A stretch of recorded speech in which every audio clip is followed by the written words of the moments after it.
If Premiere Pro is giving you the Selector 9 error code 3 message, don't worry, this is a pretty common export issue, especially when you're exporting in H.264. In most cases, it points to a GPU rendering problem, which means Premiere is having trouble with your hardware acceleration during export. In this video, I'll walk you through several proven fixes step by step, so you can get your video exported successfully and avoid wasting time guessing what went wrong. And if this tutorial helps you out, make sure to hit like and subscribe for more quick Premiere Pro fixes and editing tips. Let's get into it. The first thing you should try is switching from hardware encoding to software encoding. To do that, go into your export settings, then click the Video tab. Look for the Performance setting, and if it says hardware encoding, change it to software encoding. This is one of the fastest fixes because it forces Premiere Pro to use your CPU instead of your GPU for the export, which often bypasses the error completely. If the export works after this change, then you've confirmed the issue is most likely tied to GPU acceleration. If that doesn't solve it, the next step is to change your renderer. Go up to File, then click Project Settings, then General.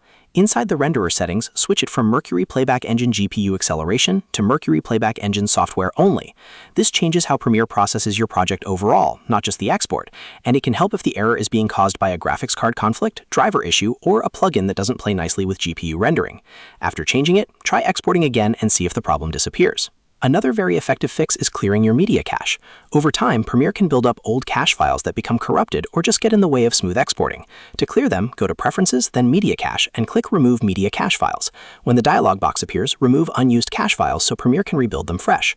After that, restart Premiere Pro before trying the export again. This simple step can fix a surprising number of strange export errors, especially if the problem started happening recently. Now, if the error keeps showing up at the same spot in the timeline, that usually means something specific in your sequence is triggering the failure. A common cause is a heavy effect like warp stabilizer, lumetri color grading, noise reduction, or any third-party plugin at that exact timestamp. Go to the section where the export fails, then try removing or temporarily disabling those effects one by one. If the export succeeds after removing a particular effect, then you found the source of the issue. You can either keep it removed, replace it with a lighter version, or render that section separately. If Premiere Pro still refuses to export, try sending the project to Adobe Media Encoder instead of exporting directly inside Premiere. Right-click your sequence or use the Q option, then let Media Encoder handle the export. Sometimes Media Encoder can process the same project more reliably than Premiere itself, especially when there's a temporary rendering conflict. This is a great workaround when you need to finish the job quickly without rebuilding the whole project. Another smart fix is creating a brand new sequence and moving your edit into it. To do this, copy your entire timeline and paste it into a new sequence. Then try exporting from that fresh sequence. This can help if the original sequence has become buggy, overloaded, or damaged in some way. It also gives you a clean test to see whether the problem is with the sequence itself or with a specific clip inside it. You should also check your export file path. Make sure your file name and destination folder do not contain special characters, symbols, or unusual punctuation. Simple names work best. For example, avoid things like slashes, question marks, or extra symbols in the file name. Sometimes Premiere Pro has trouble writing the export file if the path is too complicated or contains unsupported characters, so keeping it simple can save you a lot of frustration.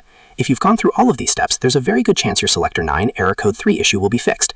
In summary, try software encoding first, then switch the renderer, clear your media cache, remove heavy effects at the failing timestamp, export through Media Encoder, test a new sequence, and finally verify your file path. These are the most reliable troubleshooting steps for this error, and in many cases, one of them will get your export working again right away. If this video helped you fix the problem, please like the video, subscribe to the channel, and turn on notifications so you don't miss more Premiere Pro troubleshooting guides. Thanks for watching, and I'll see you in the next one.